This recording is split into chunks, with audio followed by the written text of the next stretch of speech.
Hello, I'm Judy Stiles. Thank you for joining us this week on Newsmakers. Our focus this week is national news, and joining us, Congressman Billy Long. Thank you for being here today. Good morning, Judy. How are you? I'm doing well, and I'd like to thank you for coming and visiting with us while you're in the Joplin region. And you've been at work in Congress since January. Kind of people watching might be curious, well, what are your feelings about how things are going in Washington now that you've had, 4 months of work? Yeah, it's the most unusual start to any presidency I've ever seen. The animosity directed towards this president was off the charts, so that really gave it a bad start, I think, right around the inauguration time. We had riots in Washington. They knocked out the windows of Bank of America. They knocked out the windows of Starbucks, which ironically were two of Hillary Clinton's bigger supporters. So they went and broke out the windows of the people that had supported the other candidates. So it really got off to an unusual start. My wife and I went to one of the balls right at the first of the year, and it was almost like a scene out of Batman. It was dark and foreboding, and they had blockades around 3 blocks. You couldn't get within 3 blocks of the hall, and you had to walk through people, some throwing eggs, some throwing water. It was a very uncomfortable feeling, and so I hated to see that because the country wanted change. They were upset with what we were doing in Washington, and they demanded change, and so they brought in a change agent, a guy that had never been in public office before, and so our hopes and aspirations were very high. The start has been a little rough, I'd say, and we haven't been able to get done anything like what we thought we'd be able to get done in this first 90 days or whatever it's been, to be honest. So we're looking forward to getting back to Washington next week and starting in again and trying to get a few things done for the American public. Now you have something you haven't had in quite a while: Republican Congress, Republican president situation. Right. Yeah. And a Republican Senate, and that's one thing that I think the people here at home don't always understand is that they say, well, you all have the House, you have the Senate, talking about Republicans, right. You have the White House. Why can't you get things done? There's a rule in the Senate, and it's only a rule, it's not a law. We in the House, in Congress, want them to change the rule over on the other side of the building in the Senate, and that is you have to have 60 votes for cloture, and that is to bring a bill to the floor. So even though we have 52 Republicans, unless you can get 8 Democrats to go along and all 52 Republicans to agree, you can't even get a vote on the floor in the Senate. If you got on the floor, it only need 50 votes or 51 votes, but and Mike Pence, the vice president, can break any ties. Right. But people at home are frustrated that why don't you get more done? Why can't you accomplish more? And I think the health care debate that we've been having in Washington that you watched, you probably heard people speak about doing that in 3 buckets. And they said, well, why can't you just reform health care? Just repeal it immediately and reform it. And again, you have to have the 60 votes over on the Senate side. There is a budget, a reconciliation budget that we voted on earlier in the year, and if you do things with reconciliation, then it's only takes 50 votes in the Senate. And so that's why it was important to do the health care rewrite in 3 buckets. The first bucket, but in reconciliation, in the reconciliation budget where you only need the 50 votes, which would work in our favor, anything in that bill has to have a dollar figure attached. So people say, well, Billy, you said you wanted to sell insurance across state lines, create more competition, which I do.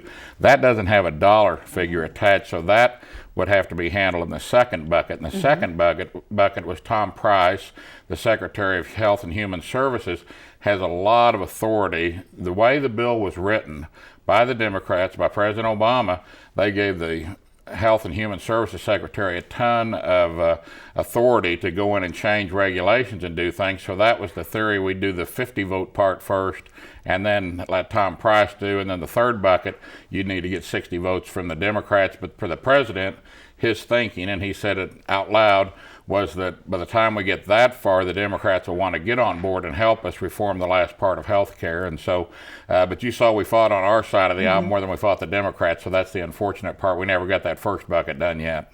So in terms of health care, you mentioned that that's something that is still under discussion. I mean, then people will say, well, nothing happened the first of the year. It's not a dead issue.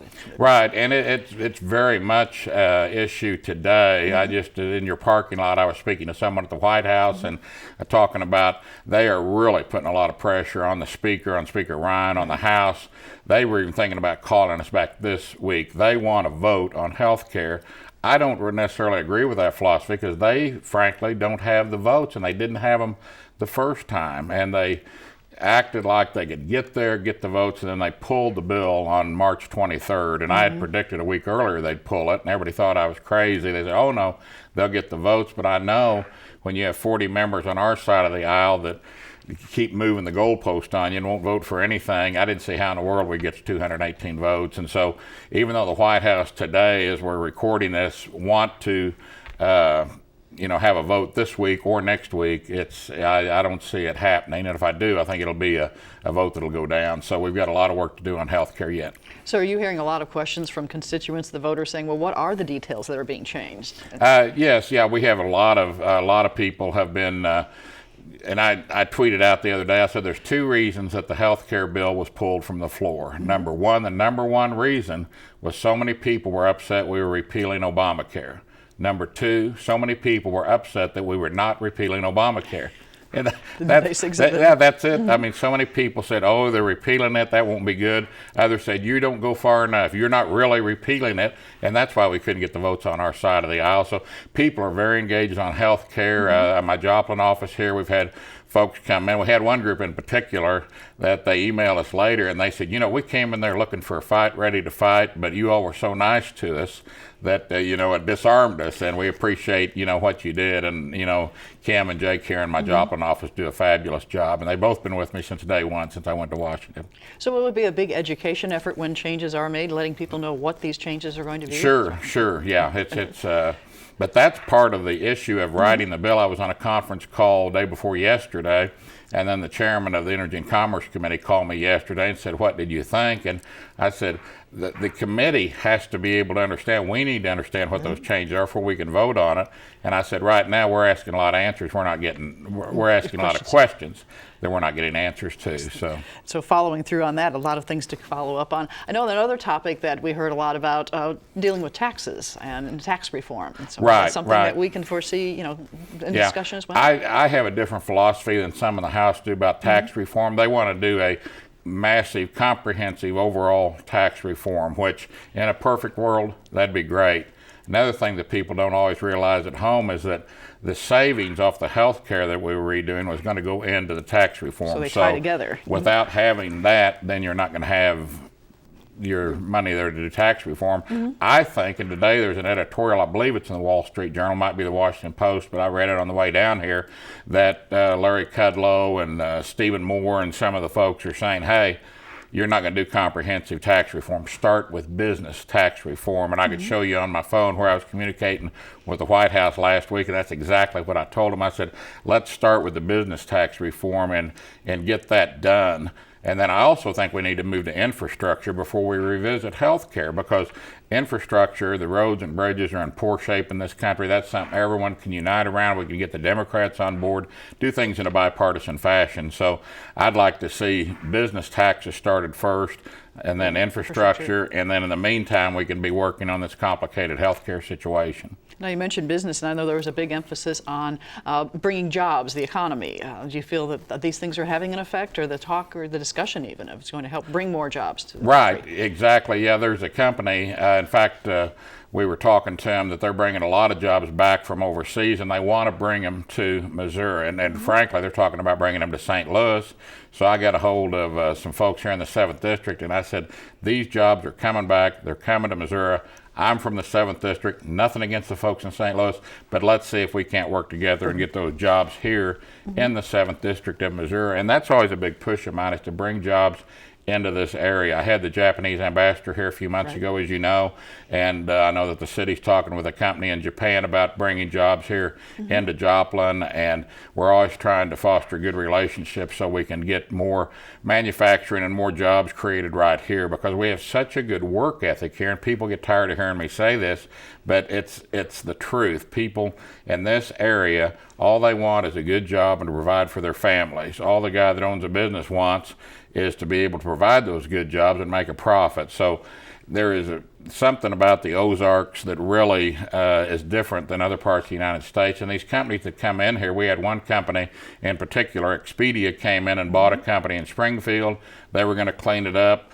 leave town in 6 months, but they found that the work ethic, they said, hey, they're out of Seattle, Washington, but they are expanding in Springfield right now because of the work ethic. And I asked the CEO when he came to visit me in Springfield, why Springfield? Why did you're a big company, Expedia, you're out of Seattle, why did you come into the Ozarks and come in? And they said, well, frankly, we didn't want to stay. We just wanted to buy that company, travelnow.com, and we were going to leave, but we found that work ethic was so good. And so I'm constantly telling these stories to people in Washington. When I'm in Washington, every 15 minutes, I have a meeting if I'm not in committee work or if I'm not on the floor voting, and I'm always promoting the Ozarks. I'm so proud of it. I was born and raised here, and I want people to know about the Ozarks. That's why I brought the Japanese ambassador in. We have some other ambassadors that we're working on trying to get into the area, and if we do, they'll definitely be down here in the Joplin area. So the 7th District really has its own special aspects. You have to share the news with the rest of the country that we are a unique part of not only the country but in Missouri. Right, because we're flyover country. A lot of people have never been to Missouri, and a lot of these ambassadors don't even know where it is, and so that's why when I can bring people in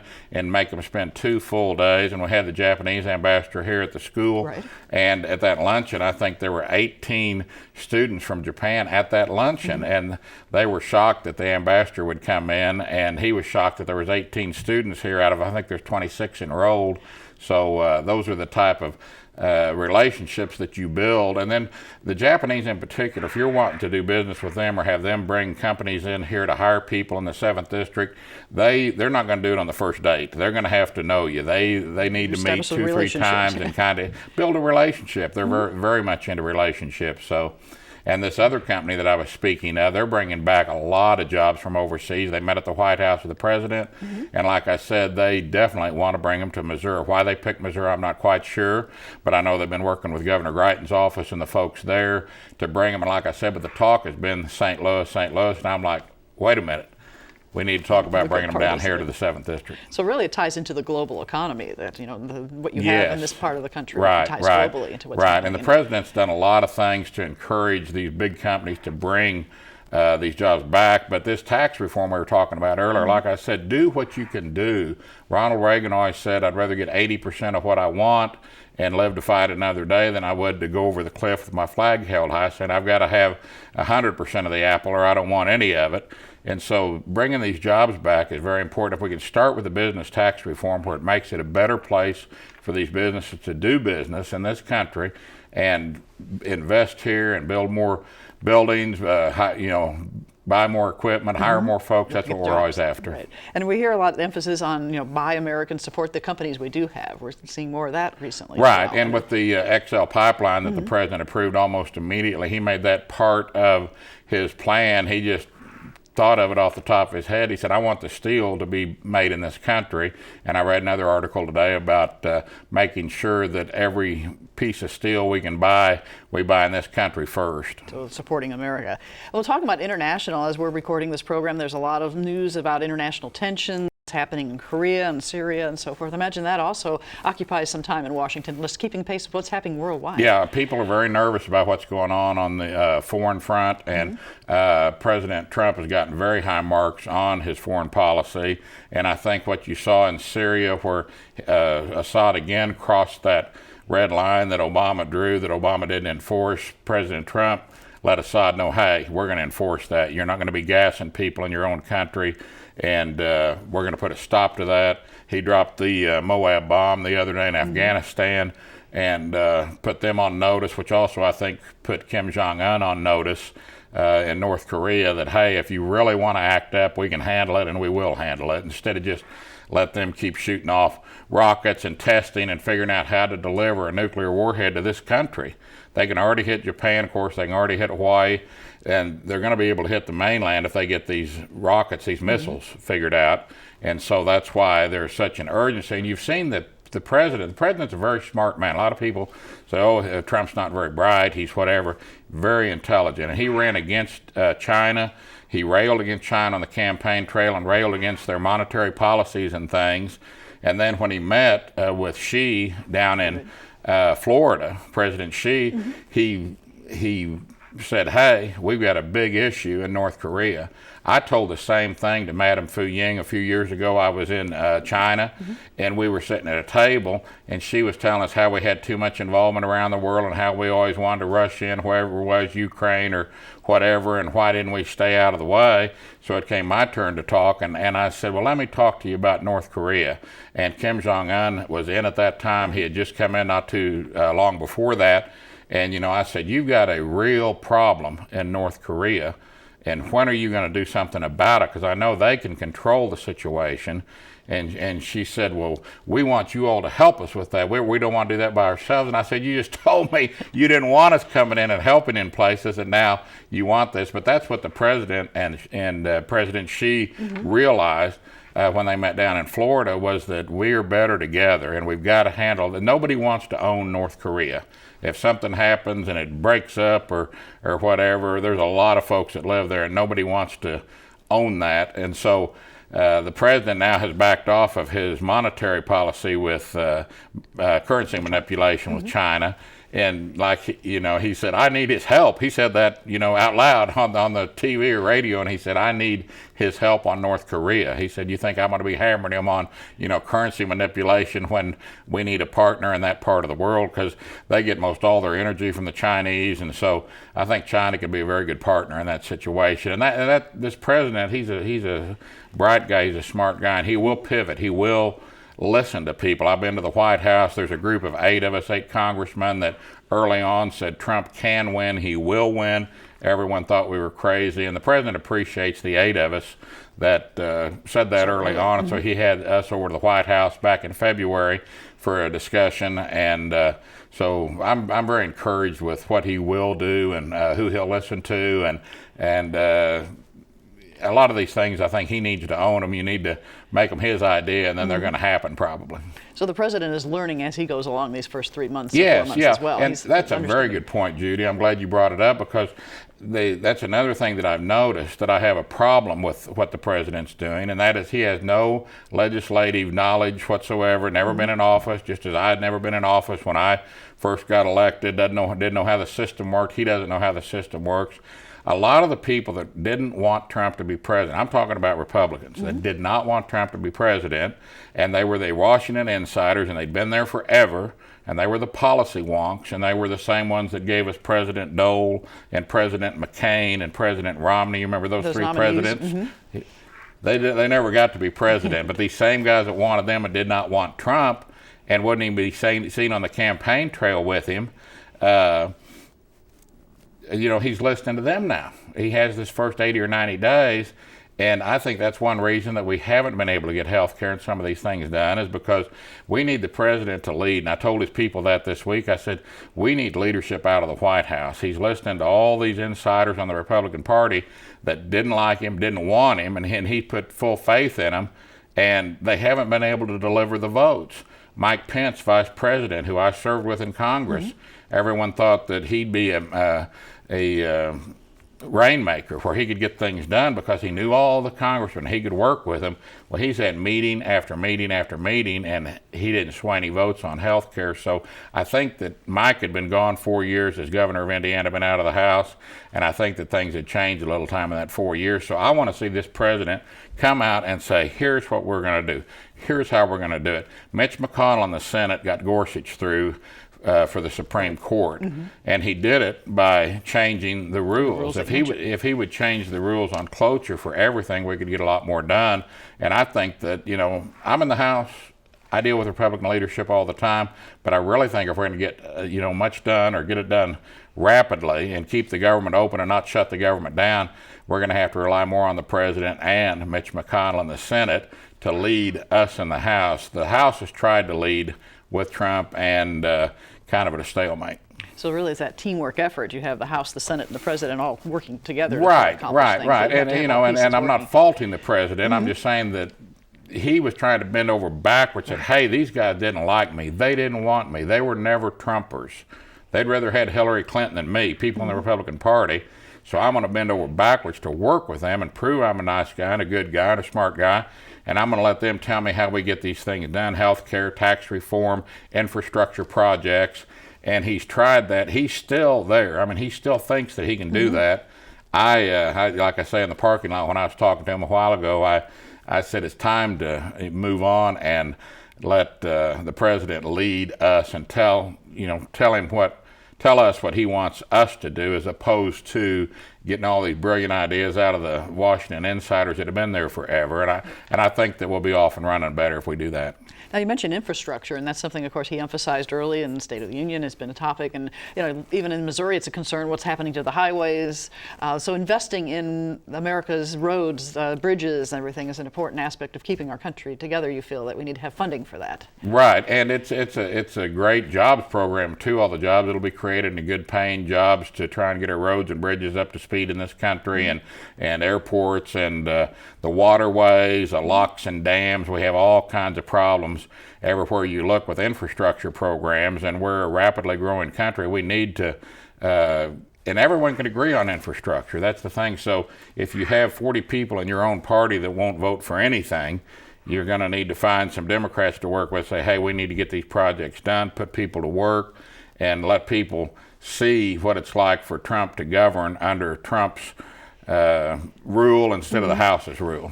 Now, you're involved with the House Energy and Commerce Committee as well, and the topics, a lot of things we've heard about deal with energy. You mentioned the pipeline and so forth, and then commerce and coal. The president has a lot topics of coal. So a lot of these issues we're hearing out of Washington, I imagine your committee has been dealing with directly. Yes. Oh, yeah. We have a lot of authority on our committee, and we deal with all of those issues, and it's kind of that's where I put my stock in trade. You don't see me on the floor arguing bills that everybody already knows how they're going to vote, and there's no one in the chamber except the two people arguing them. You watch on C-SPAN and you think, well, this is an exciting argument. No minds are being changed, so you don't see me there. You see me in my committee work. I usually get there at the start and leave at the end. A lot of people float in and out. They come in and out. They don't really know what we're talking about, because they've got other places to be around campus, and then their staff will call, hey, you're up in 3 minutes for your 5-minute questioning. They'll run in, and so that's really where I put my stock in trade, and I'm on the subcommittees of energy is one of my subcommittees,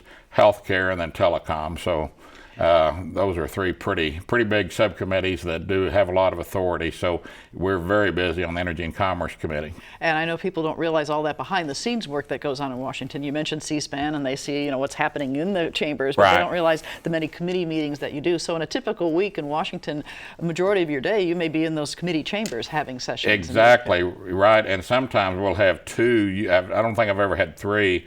But I told you I'm on 3 subcommittees. Sometimes you'll have both of those subcommittees, 2 of the 3 subcommittees having hearings at the same time. So on those days you do have to float. You've got to start on the first floor and run up to the 3rd floor and back to the 1st and back to the 3rd, where our 2 different committee rooms are. So it's, and then people coming in from the district, we always have a lot of folks in. We've had a lot from Joplin just in this first little part of the year here that we've experienced here in the 115th Congress, and it's always great to see folks from Joplin and DC, and we want to encourage them to call our office here in Joplin ahead of time, and if they'd like to get a White House tour, Capitol Hill tour, we can give them a tour of the Capitol ourselves. Our office we'll set it up. To get in the White House, if we get enough advance notice, you can go to the White House by yourself. We'll get you in, we'll get you approved, we'll get you checked out, all that stuff. You can go by yourself. If it's short notice and I'm going to be in town, just like this week, I'm not in Washington, so I couldn't get you in the White House.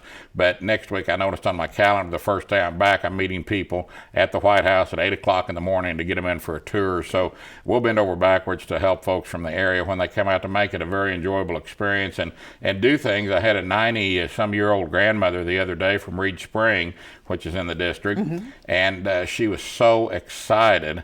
And they were getting in the White House, and she was in her wheelchair, and she was just, I've never done this. She was so excited, and of course had her kids and her grandkids there with her, a big family. And so when you can help people do that, juxtaposed to coming and speaking at a Rotary meeting, and someone comes up and says, oh, we were in Washington 3 weeks ago. You were? Why didn't you call me? Oh, we didn't want to bother you. We want to be bothered. We want people to let us know they're coming, and we'll try and set up all the tours and everything for them that we can. So you encourage the voters, the constituents, to contact your office. You mentioned your staff early on that contact the Joplin office or the Springfield office. People. Anytime you have a concern or anything, and that's what my staff does. They set up the meetings for me to meet with. That's what I've been doing all week, and I probably look like I'd put on a lot of red makeup today. When I got up and was shaving this morning, I thought, boy, is my blood pressure up or what? But I remembered yesterday we were in Branson at the Gold Star families unveiling of their monument there, and we sat on, there was a luncheon inside first, and I had a congressional record that I'd put into the congressional record, and I came and read that for them.